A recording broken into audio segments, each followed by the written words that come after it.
Hello everyone, welcome to back my channel. I hope everyone is having a wonderful day. Before starting the video, please go ahead and hit the subscribe button and give this video a thumbs up. The bold and the beautiful recap is finally in for Friday, September 12th, 2025. In today's episode, Will Spencer, Crew Morrow, informs his parents that Luna Nozawa, Lisa Yamada, is alive. Meanwhile, Remy Price, Christian Weissman, sees a ghost.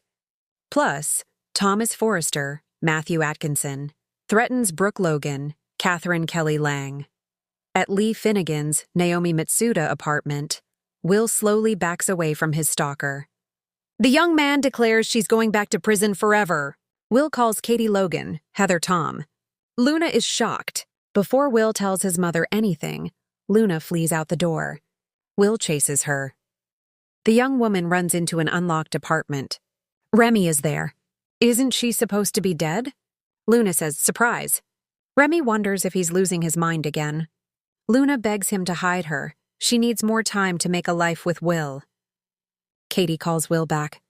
They are going to meet at Bill Spencer's, Don Diamant house, so Will can explain what is going on. Later, Will arrives at Bill's place. Katie is already there. Bill mentions that Will looks like he's seen a ghost. Because he has, Will declares. Luna is alive! At Forrester Creations, Brooke and Ridge Forrester, Thorsten K., talk about being reunited again. Brooke has a surprise for him now that they are back together. Meanwhile, Taylor Hayes, Rebecca Budig, recalls Ridge ending their engagement. Thomas arrives and blames Brooke. Taylor doesn't want her son getting all worked up. She'll be okay. Thomas announces that this isn't right. Taylor isn't interested in being anyone's second choice. Thomas still thinks everything would be different if it weren't for Brooke. At Il Giardino, Donna Logan Forrester, Jennifer Garais, and Eric Forrester, John McCook, are sitting at a table. They both get text messages asking them to meet Bridge at the office. Later, Eric walks into Forrester Creations. That is when Ridge shares the news that he married Brooke. Eric is so relieved and happy. They discuss Taylor and how upset she is about the engagement suddenly ending. Ridge is concerned how Thomas will react. The patriarch reminds Ridge that he needs to focus on his own happiness, not his children's. Over with Brooke, she is joined by Donna and Daphne Rose, Muriel Hilaire. They gush over Brooke's ring. Brooke is going to search for lingerie for tonight. Daphne gives her a special perfume. Donna is thrilled for her. Daphne and Donna leave so Brooke can try on lingerie. Suddenly, Thomas barges in while Brooke is in a tiny camisole and silky shorts. She puts on a robe while Thomas rants about stopping Brooke from causing more destruction to his family. Brooke will never hurt his family again. Friday on the Bold and the Beautiful began with the tension in the Forrester mansion thicker than ever. The week had been a whirlwind of secrets, betrayals, and revelations, and the energy was still electric as everyone braced for the weekend. From Katie Logan's simmering frustration to Luna Nozawa's daring moves, Friday promised fireworks, and it did not disappoint. Katie Logan's fierce confrontation.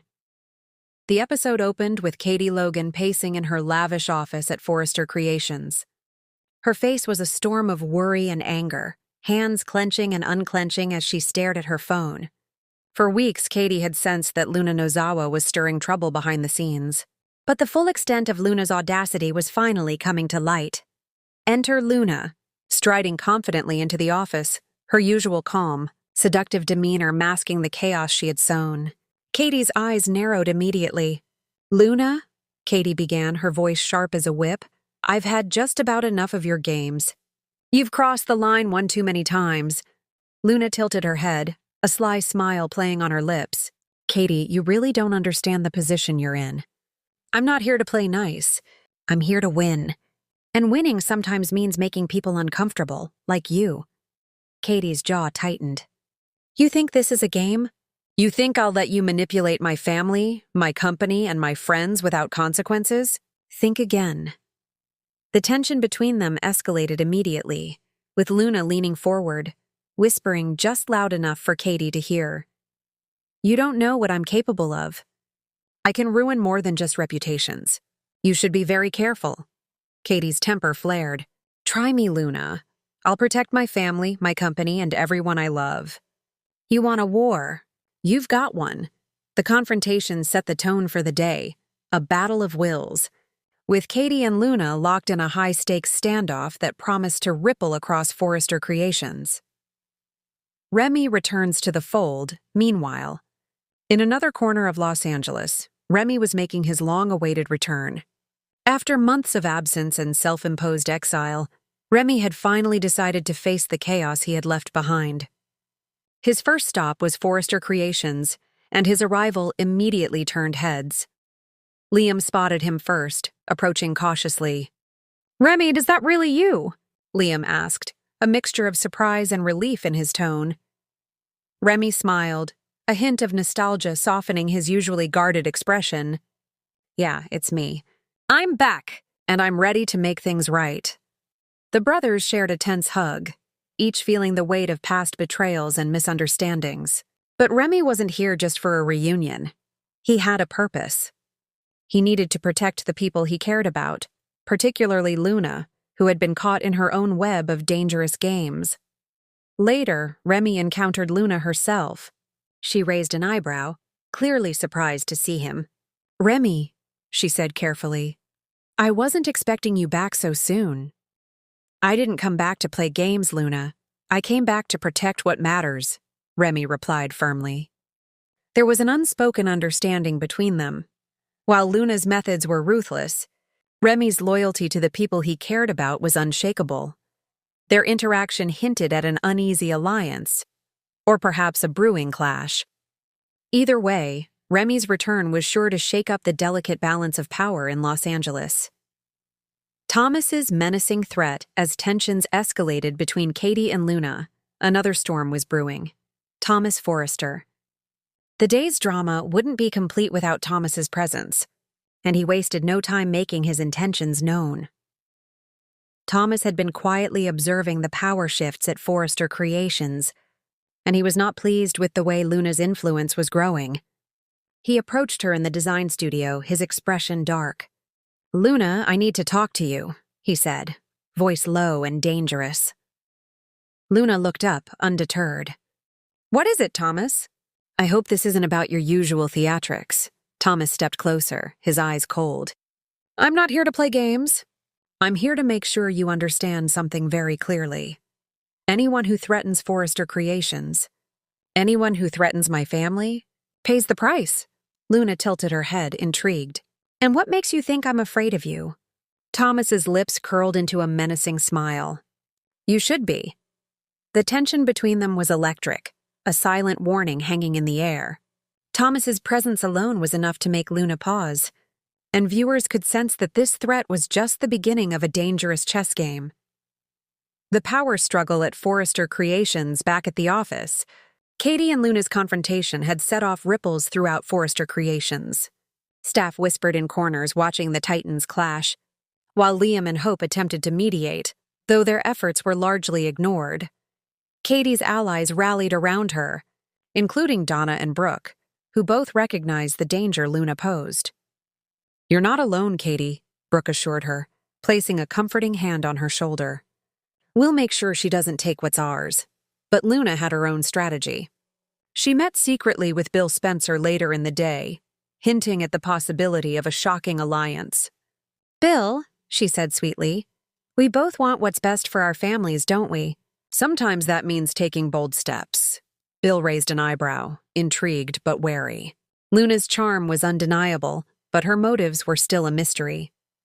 Could he trust her? Or was he about to be pulled into a dangerous game of manipulation and deceit? Meanwhile, Remy, sensing the brewing chaos, decided to take proactive measures. He approached Katie privately, offering support and a plan. "Katie, I know Luna's manipulative, but we can counter her. I've seen what she's capable of, and I've got a few ideas to protect you and the company." Katie's eyes softened, a mixture of relief and gratitude. "Thank you, Remy. I don't know what I'd do without you." High-stakes confrontation. The climax of the episode came during an intense meeting in the Forrester boardroom. Katie, Luna, Remy, and Thomas were all present, each person radiating tension. The air was electric, the unspoken threats thick as fog. Katie began, her voice unwavering. Luna, you've overstepped. Forrester Creations is a family business, and you have no right to manipulate or control anything here. Luna smiled, unfazed. Katie, I'm not here to destroy. I'm here to survive and thrive. If that means making you uncomfortable, so be it. Thomas's eyes narrowed, his warning from earlier flashing in Katie's mind. Luna, he said sharply, you've been warned. One more step in the wrong direction and you'll regret it. Remy stepped forward, his presence commanding attention. We're not going to let this get out of hand. We need to work together. Or at least we need to make sure Luna doesn't destroy everything we've built. The standoff was tense, with each character's motives and emotions simmering just beneath the surface. Every glance, every word, felt loaded with potential catastrophe. Unexpected twists. Just when it seemed the confrontation might escalate further, an unexpected twist hit the scene. A mysterious envelope was delivered to the boardroom, addressed to all present. Katie opened it carefully, her eyes widening as she read its contents.